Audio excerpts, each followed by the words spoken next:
പിതാവിൻ്റെയും പുത്രൻ്റെയും പരിശുദ്ധാത്മാവിൻ്റെയും നാമത്തിൽ ആമേൻ. ഈശോയിൽ സ്നേഹം നിറഞ്ഞ സഹോദരി സഹോദരന്മാരെ,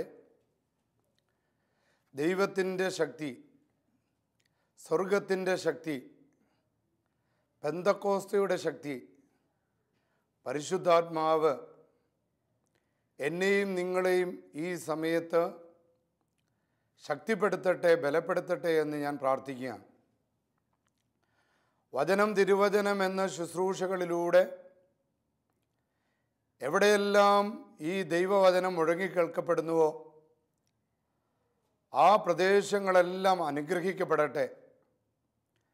പരിശുദ്ധാത്മാവിൻ്റെ ഒരു പുതിയ അഭിഷേകവും ദൈവസ്നേഹത്തിൻ്റെ ശക്തിയും അവിടങ്ങളിലെല്ലാം ലഭിക്കട്ടെ എന്ന് അച്ഛൻ ആത്മാർത്ഥമായിട്ട് പ്രാർത്ഥിക്കുകയാണ്. പ്രിയപ്പെട്ട സഹോദരങ്ങളെ, ഇന്നത്തെ ധ്യാനം ദൈവസ്നേഹത്തെക്കുറിച്ചാണ്. ദൈവത്തിൻ്റെ സ്നേഹത്തെക്കുറിച്ച് 1000-ലധികം തവണ വചനപ്രഘോഷണങ്ങൾ നാം കേട്ടിട്ടുണ്ട്. എന്നാൽ ഇന്ന് ദൈവസ്നേഹത്തെക്കുറിച്ച് ഞാൻ ധ്യാനിക്കുമ്പോൾ എനിക്ക് ലഭിച്ചത് വളരെ പ്രശസ്തനായ എഴുത്തുകാരനായ ഏലി വീസൽ എന്ന് പറയുന്ന ഒരു എഴുത്തുകാരൻ്റെ നോബൽ സമ്മാന അർഹമായ ഒരു കഥയാണ് ദ നൈറ്റ്, രാത്രി എന്ന പേരിലുള്ള നോബൽ സമ്മാനം ലഭിച്ച അതിപ്രശസ്തമായ ഒരു നോവല്. സത്യത്തിൽ ഇത് അദ്ദേഹത്തിൻ്റെ ജീവിത അനുഭവങ്ങൾ തന്നെയാണ് ആ കഥയിലൂടെ അദ്ദേഹം അവതരിപ്പിക്കുന്നത്. ജർമ്മനിയിൽ ഹിറ്റ്ലർ യഹൂദന്മാരെ കൊന്നൊടുക്കുന്ന ഒരു കാലഘട്ടം. അവരെ ഗ്യാസ് ചേംബറിലിട്ട് കൊല്ലുന്നു, പട്ടിണിക്കിട്ട് കൊല്ലുന്നു, അവരെ വെടിവെച്ച് കൊല്ലുന്നു. അങ്ങനെ പല വിധത്തിലുള്ള മാർഗങ്ങളിലൂടെ യഹൂദന്മാരെ മുഴുവൻ നശിപ്പിച്ചുകൊണ്ടിരിക്കുകയാണ്. ഒരു വംശീയമായ ഉന്മൂലനമാണ് അവിടെ നടന്നുകൊണ്ടിരിക്കുന്നത്. ഏലി വീസൽ എന്ന് പറയുന്ന ഈ ഗ്രന്ഥകാരന് 12 വയസ്സുള്ളപ്പോൾ അദ്ദേഹത്തിൻ്റെ അപ്പനെയും അദ്ദേഹത്തെയും ഹിറ്റ്ലറിൻ്റെ അനുയായികൾ പിടിച്ച് കാരാഗൃഹത്തിലടച്ചു. വളരെ ക്രൂരമായിട്ടാണ് അവരോട് പെരുമാറിക്കൊണ്ടിരുന്നത്. യഹൂദന്മാരിങ്ങനെ തടവിലാക്കപ്പെട്ട യഹൂദന്മാരെ മാനസികമായി പീഡിപ്പിക്കുന്നതിന് അവർ ചെയ്തിരുന്ന ഒരു കാര്യം, എല്ലാ ദിവസവും രാവിലെ കഴുമരത്തിനടുത്തുകൂടെ മാർച്ച് ചെയ്യിപ്പിക്കുക. അങ്ങനെ ഒരു ദിവസം ഏലി വീസലും അദ്ദേഹത്തിൻ്റെ അപ്പനും മറ്റു തടവ് പുള്ളികളും കഴുമരത്തിനടുത്തുകൂടെ മാർച്ച് ചെയ്യുമ്പോൾ ആ കഴുമരത്തിൽ 3 മനുഷ്യർ തൂങ്ങിക്കിടക്കുകയാണ്. 2 യുവാക്കന്മാർ, അവരുടെ നടുവിലായിട്ട് ഒരു പിഞ്ചു കുഞ്ഞ്. ആ യുവാക്കന്മാർ എപ്പോഴും മരിച്ചവർ തൂങ്ങിക്കിടക്കുകയാണ്. കുട്ടിയുടെ കഴുത്തിൽ കുരുക്ക് മുറുകിക്കൊണ്ടിരിക്കുകയാണ്. പ്രാണവേദനയാൽ ആ കഴുമരത്തിൽ കിടന്ന് ആ കുഞ്ഞ് പിടയ്ക്കുകയാണ്. ദേഹം മാന്തി കീറുന്നു. മരണത്തിനോട് മല്ലടിച്ച് കിടന്ന് പിടയുന്നു.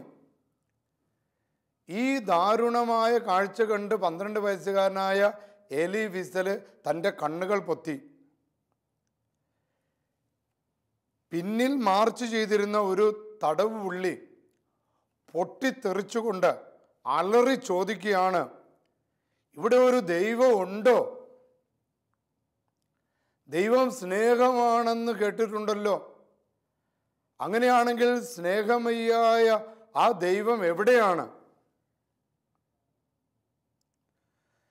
ഈ ചോദ്യം കേട്ട ഏലി വീസലിൻ്റെ മുൻപിൽ നടന്നുകൊണ്ടിരുന്ന വൃദ്ധനായ ഒരു തടവ് പുള്ളി ഉച്ചത്തിൽ വിളിച്ചു പറഞ്ഞു, ദൈവമുണ്ട്. ആ കഴുമരത്തിൽ ഇങ്ങനെ പിടഞ്ഞു മരിക്കുന്ന ആ കുഞ്ഞിനെ ചൂണ്ടിക്കാണിച്ചുകൊണ്ട് വിളിച്ചു പറയുകയാണ്, ഇതാ സ്നേഹനിധിയായ ഒരു ദൈവമുണ്ട്, അവനിതാ ഇപ്പോൾ കഴുമരത്തിൽ പിടഞ്ഞ് പിടഞ്ഞ് പിടഞ്ഞ് മരിക്കുന്നു. പ്രിയപ്പെട്ട സഹോദരങ്ങളെ, ദൈവ സ്നേഹത്തെക്കുറിച്ച് ധ്യാനിക്കുമ്പോൾ നാം ചെന്നെത്തുന്നത് വേറെ ഒരു സ്ഥലത്തുമല്ല. ഒരു ക്രിസ്ത്യാനി സ്നേഹനിധിയായ ദൈവത്തെ കണ്ടെത്തുന്നത് ക്രൂശിത രൂപത്തിലാണ്. ക്രൂശിത രൂപത്തിൽ വികൃതമായ അവസ്ഥ, നഗ്നനായ ദൈവം, മാനവകുലത്തിൻ്റെ പാപങ്ങൾക്ക്, തിന്മകൾക്ക്, സഹനങ്ങൾക്ക്, അസ്വസ്ഥതകൾക്ക് പരിഹാരമായി കുരിശിൽ തൂങ്ങി പിടഞ്ഞ് പിടഞ്ഞ് നഗ്നനായി വികൃതമായ അവസ്ഥയിൽ പിടഞ്ഞു മരിക്കുന്ന ഒരു ദൈവത്തെ,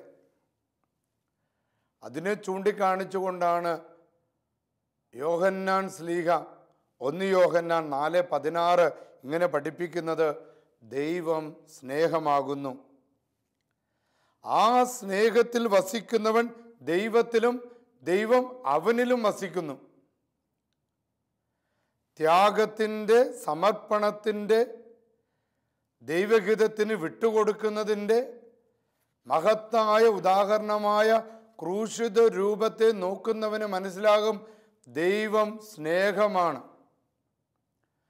ആ വഴികളിലൂടെ സഞ്ചരിക്കുന്നവൻ ദൈവത്തിൽ വസിക്കുന്നു, അവനിൽ ദൈവവും വസിക്കുന്നു. കോൺസ്റ്റാന്റിനോപ്പിളിലെ ആർച്ച് ബിഷപ്പായിരുന്ന, സ്വർണനാവുള്ളവൻ എന്നറിയപ്പെട്ടിരുന്ന നമ്മുടെ സഭാപിതാവ് വിശുദ്ധ ജോൺ ക്രിസോസ്റ്റം ദൈവത്തിൻ്റെ സ്നേഹത്തെക്കുറിച്ച് വിവരിക്കുന്ന സമയത്ത് അദ്ദേഹം സ്നേഹത്തിന് കൊടുക്കുന്നൊരു നിർവചനമുണ്ട്. സ്നേഹമെന്നാൽ സ്വന്തം ജീവനേക്കാൾ വിലയുള്ളത്. അപ്പോൾ മറ്റുള്ളവർക്ക് വേണ്ടി ജീവൻ നൽകുന്ന ഒരു സ്നേഹം. അപ്പോൾ ആ ഒരു സ്നേഹമാണ് ക്രൂശിത രൂപത്തിൽ നമുക്ക് കാണാൻ സാധിക്കുന്നത്. ചുരുക്കി പറഞ്ഞാൽ നമ്മൾ മാനവകുലത്തിനോടുള്ള സ്നേഹത്തെ പ്രതി, മാനവകുലത്തെ പാപത്തിൽ നിന്നും, ശാപത്തിൽ നിന്നും, രോഗത്തിൽ നിന്നും, തകർച്ചയിൽ നിന്നും രക്ഷിക്കാൻ തൻ്റെ ഏകപുത്രനെ ലോകത്തിലേക്ക് അയക്കുകയാണ്. തൻ്റെ ഏകപുത്രൻ വഴി നാം ജീവിക്കേണ്ടതിന്, ഈ ലോകം ജീവിക്കേണ്ടതിന്, ഈ ലോകം മരണത്തെ ഭയപ്പെടാതിരിക്കുന്നതിന് വേണ്ടി തൻ്റെ ഏകപുത്രനെ തന്നെ ലോകത്തിലേക്ക് അയക്കുകയാണ്. ദൈവം തൻ്റെ സ്നേഹം കുരിശിൽ തൂങ്ങിക്കിടക്കുന്ന തൻ്റെ പുത്രനിലൂടെ ലോകത്തിന് വെളിപ്പെടുത്തി കൊടുക്കുകയാണ്. വേറെ ഒരു ഭാഷയും ദൈവം ഉപയോഗിച്ചില്ല. എന്താണ് ദൈവസ്നേഹമെന്ന് ദൈവം വെളിപ്പെടുത്തി തരുന്നത് കുരിശിൽ തൂങ്ങിക്കിടക്കുന്ന തൻ്റെ പുത്രനിലൂടെയാണ്. 1 യോഹന്നാൻ 4:9-10 നമ്മെ പഠിപ്പിക്കുന്നുണ്ട്, തൻ്റെ ഏകപുത്രൻ വഴി നാം ജീവിക്കേണ്ടതിനായി ദൈവം അവനെ ലോകത്തിലേക്ക് അയച്ചു. അങ്ങനെ ദൈവത്തിൻ്റെ സ്നേഹം നമ്മുടെ ഇടയിൽ വെളിപ്പെട്ടിരിക്കുന്നു.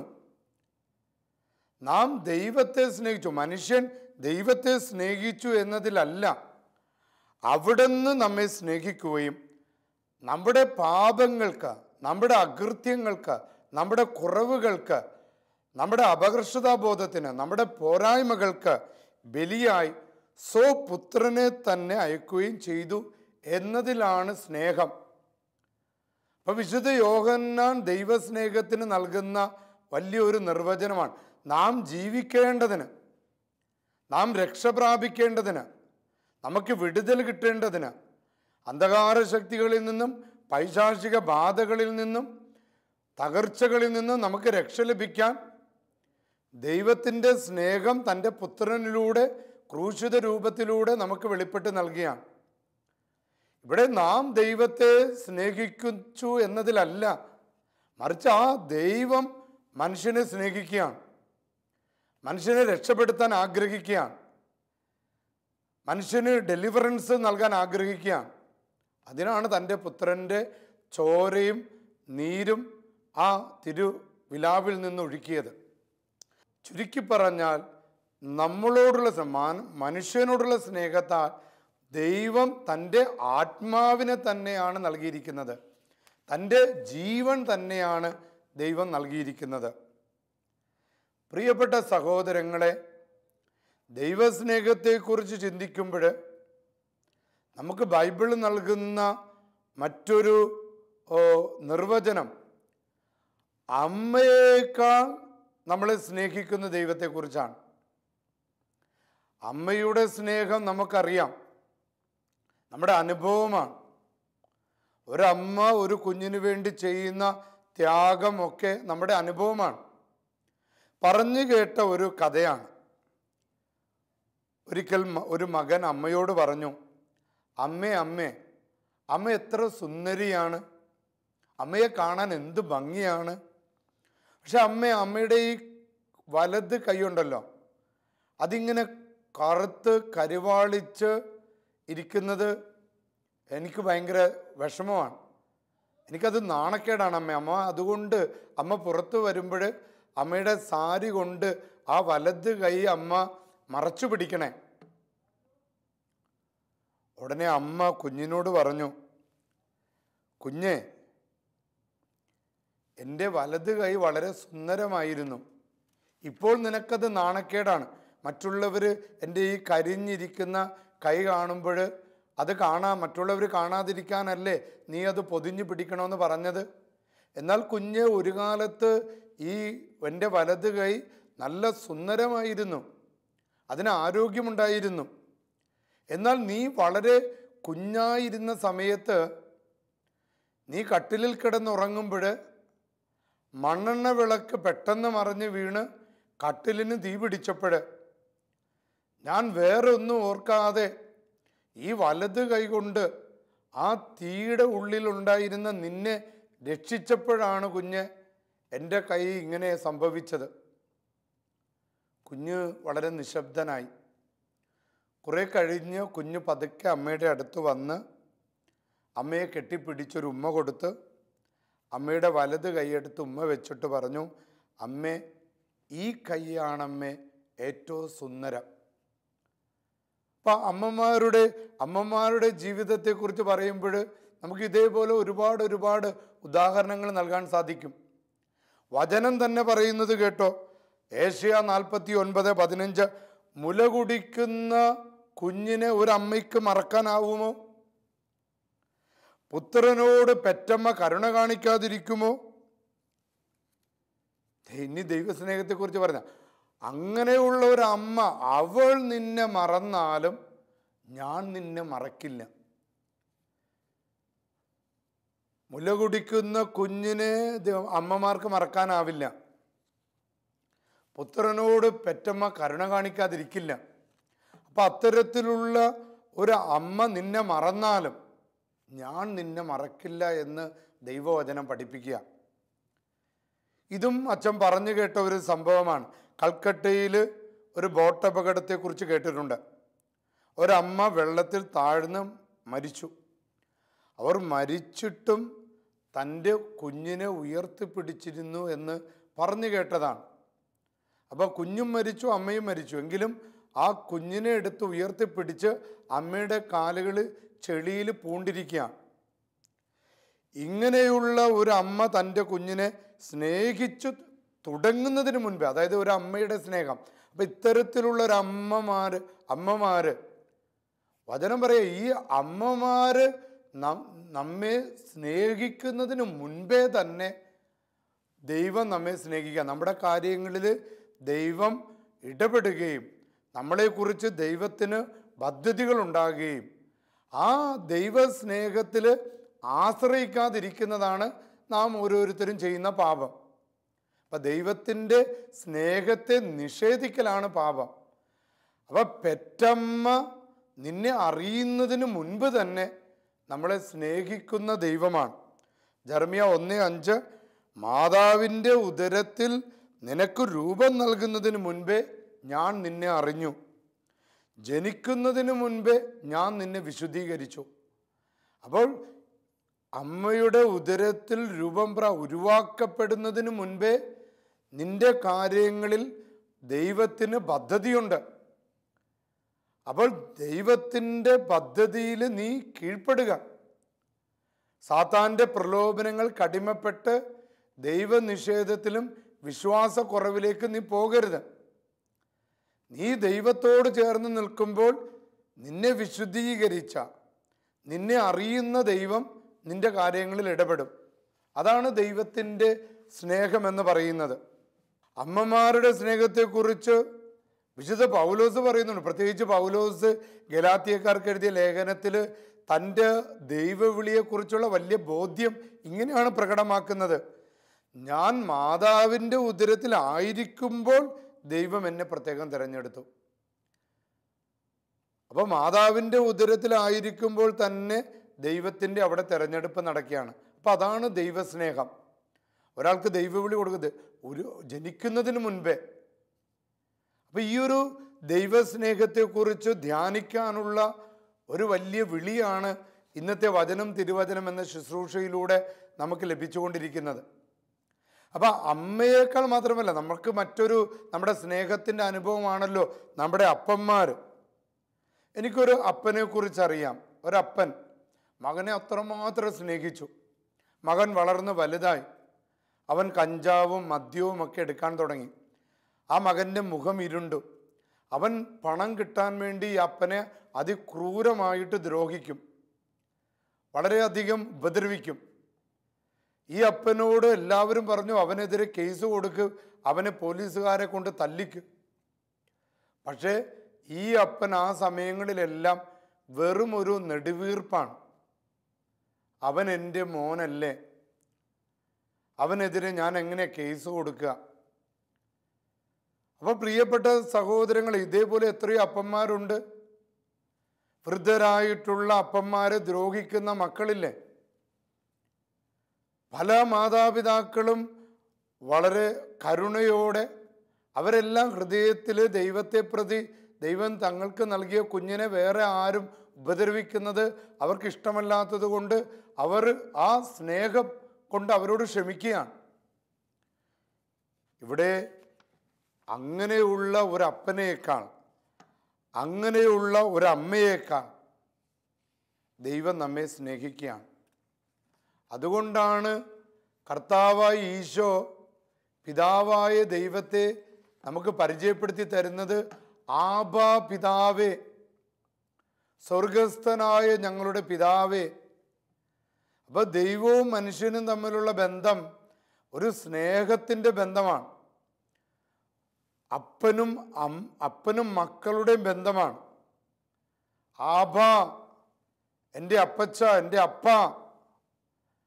ആ തരത്തിലുള്ള വ്യക്തിപരമായ ഒരു അനുഭവത്തിലൂടെ നാം കടന്നു പോകുമ്പോഴാണ് ഈ ലോകത്തിലെ പ്രശ്നങ്ങളൊന്നും നമുക്ക് പ്രശ്നമല്ലാതായി തീരും. കാരണം ആ ഒരു വലിയ അഭിഷേകത്തിൽ, ഒരു ആബാ പിതാ, ആ സ്നേഹ അഭിഷേകത്തിലേക്ക് നമുക്ക് കടക്കാൻ സാധിക്കും.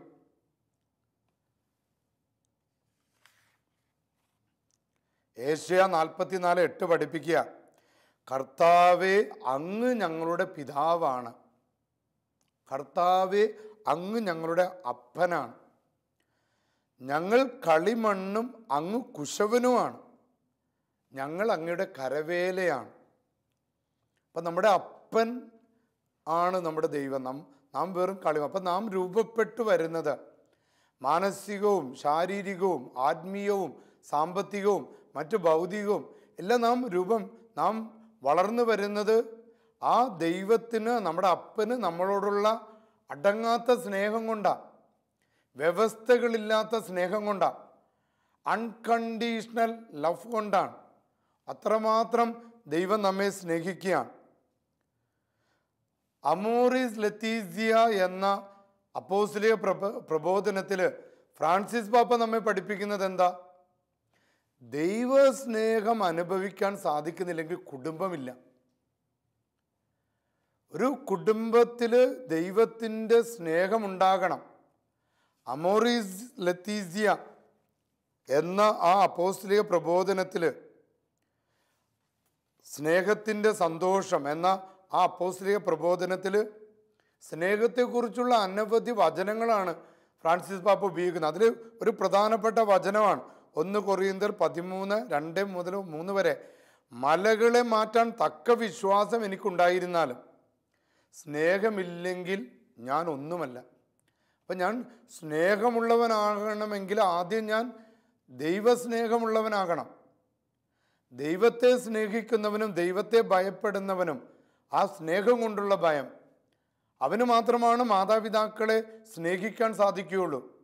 ചുറ്റുപാടുമുള്ള പ്രകൃതിയെ സ്നേഹിക്കാൻ സാധിക്കുകയുള്ളൂ, മനുഷ്യരെ സ്നേഹിക്കാൻ സാധിക്കുകയുള്ളൂ. ഞാൻ എൻ്റെ സർവസമ്പത്ത് ദാനം ചെയ്താലും എൻ്റെ ശരീരം ദഹിപ്പിക്കാൻ വിട്ടുകൊടുത്താലും സ്നേഹമില്ലെങ്കിൽ എനിക്ക് യാതൊരു പ്രയോജനവുമില്ല. ഇത് ദൈവം നൽകുന്ന ഒരു അഭിഷേകവും ദൈവത്തിൻ്റെ ശക്തിയാണ് സ്നേഹിക്കാനുള്ള കഴിവ്. ആ സ്നേഹിക്കാനുള്ള കഴിവ് ആർജിക്കുന്നത് ആ ദൈവവും നമ്മളുമായിട്ടുള്ള ബന്ധത്തിൽ നിന്നാണ്. അല്ലെങ്കിൽ ദൈവത്തിൻ്റെ സ്നേഹം ഉൾക്കൊള്ളുവാനായിട്ട് നമുക്ക് സാധിക്കുമ്പോഴാണ്.